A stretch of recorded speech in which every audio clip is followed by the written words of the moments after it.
अब मैं सबसे पहले बता दूं, ये जो एनपीएस बना है ना, उसका स्ट्रक्चर क्या है। मतलब कोई भी प्रोडक्ट आप बनाते हो उससे एक स्ट्रक्चर होता है, कौन कौन रेगुलेटेड है, कौन कौन सर्विस प्रोवाइडर है, मतलब क्या सिस्टम है। इससे क्या होगा, इससे आपको कॉन्फिडेंस आएगा इस प्रोडक्ट के बारे में।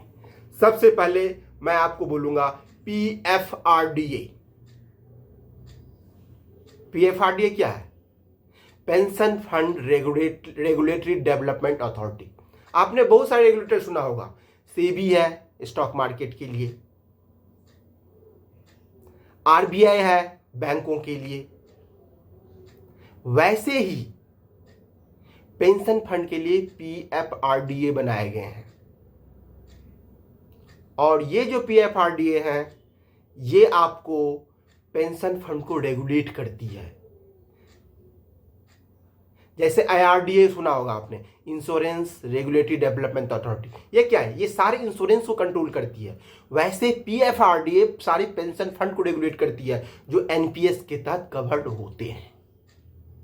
उसके बाद इसमें पेंशन फंड मैनेजर आते हैं, क्योंकि पीएफआरडीए की एक रूल बनाने वाली एजेंसी है। जो नोटिफिकेशन आया है वो पीएफआरडीए ही लेके आया है। इसमें क्या रूल रेगुलेशन होगी, पीएफआरडीए कंसल्टेशन के रूट से गवर्नमेंट से कंसल्टेशन लेती है, उसके सब्सक्राइबर से कंसल्टेशन से, मार्केट के जितने पार्टिसिपेंट होते हैं, बेनिफिट होते हैं, उसके हिसाब से रेगुलेटरी हिसाब जो रेगुलेटेड है कोई कंसल्टेंसी लेके फिर अपनी मीटिंग में बोर्ड में इस चीज़ को रेगुलेट करके एक नोटिफिकेशन लेके आती है, जिस नोटिफिकेशन को मैं इस सेशन में इंक्लूड करके बोल रहा हूं आपको।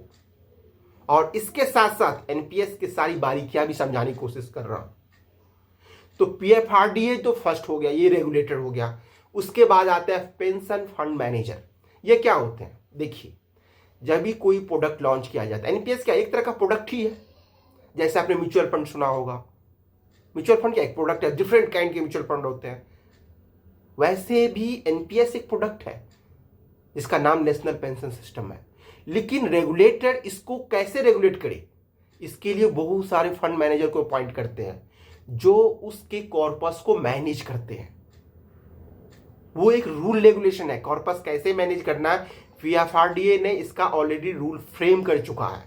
उसमें बहुत सारी रूल्स होती हैं, जैसे कि आप इतने बड़ी कंपनी में ही पैसा डाल सकते हो, आपको इतना % गवर्नमेंट में जो है सो, अगर गवर्नमेंट बॉन्ड में है तो गवर्नमेंट बॉन्ड में डाल सकते हो, आप किस तरह के बॉन्ड नहीं ले सकते हो। ये काफ़ी सेफ्टी के हिसाब से तैयार किया गया, क्योंकि एक रिटायरमेंट सॉल्यूशन है और रिटायरमेंट फंड के साथ रिस्क लेना लिमिटेड होता है।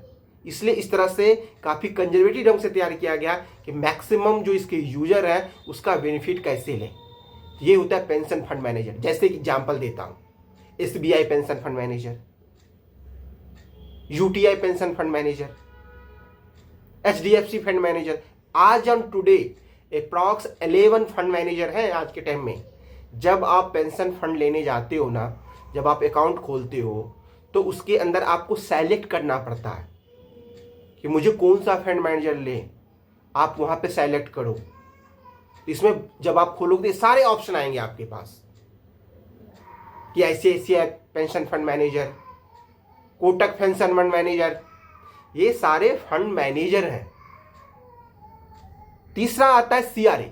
सीआरए क्या है? एक सेंट्रल रिकॉर्ड कीपिंग एजेंसी है जो आपके सारे रिकॉर्ड्स जो होते हैं, पीएफआरडीए रूल बना रही है, एनपीएस आपके फंड को मैनेज कर रही है, सीआरए आपके सारे रिकॉर्ड जैसे केवाईसी, आपके यूनिट की अलॉटमेंट, जो बैकएंड काम होता है, ये सारे सेंट्रल रिकॉर्ड कीपिंग एजेंसी करती है। और इसके अंदर जब रिटायरमेंट होती है तो एक और आती है एएसपी, जिसको बोलते हैं एन्यूनिटी सर्विस प्रोवाइडर। जो आप रिटायरमेंट हो गए तो कुछ % से आपको एन्यूनिटी खरीदनी होती है। और एक पांचवा और है, वो है सीएसपी, कस्टमर सर्विस पॉइंट, जो नॉर्मली बैंक की ब्रांचेज होती हैं। अगर आप एनपीएस लेना चाहते हो तो इसके भी 2 तरीके होते हैं। एक होता है खुद जाके आपने ले लिया, तो आप सीधा सीआरए के वेबसाइट पे जाते हो, आप अपना अकाउंट खुद क्रिएट करते हो, वहां पे सारे ऑप्शन आप खुद लेते हो, कितना इक्विटी में डालना है, कितना डेट में, मतलब सारी चीजें आप अपने ही माइंड से करते हो। और एक होती है बैंक के रूट से, ब्रांच में जाते हो, आप फॉर्म भरते हो, फिर वहां से आपके सीआरओ बन जाते हैं। तो इसमें ये होता है कि खुद से लेने से कुछ कॉस्ट की सेविंग होती है, क्योंकि कोई भी जो कस्टमर सर्विस पॉइंट होती है ना, वो आपको कुछ एक्स्ट्रा चार्ज करती है। तो जो स्मार्ट लोग होते हैं, जो इस चीज़ को समझते हैं, और मेरा पर्पस भी यही है कि आप इस चीज़ को इतना समझे कि आपको किसी के ऊपर डिपेंड ना होना पड़े, क्योंकि जब तक आपको डिपेंडेंट होगे, हो सकता है आपको बेस्ट सर्विस मिले ना मिले, डिपेंड करता है उस सर्विस प्रोवाइडर की, उसकी इंटीग्रिटी क्या है। तो ये क्लास, जो ये सेशन है ना, इसी के लिए हम चला रहे हैं। ये हो गया आपके इसके स्ट्रक्चर, ये फुल्ली तरह से रेगुलेटेड होती है, इसी वजह से पूरी तरह से ट्रांसपेरेंट है, क्योंकि इसमें इतने सारे लोग इन्वॉल्व हैं जो आपके फंड को मैनेज करते हैं।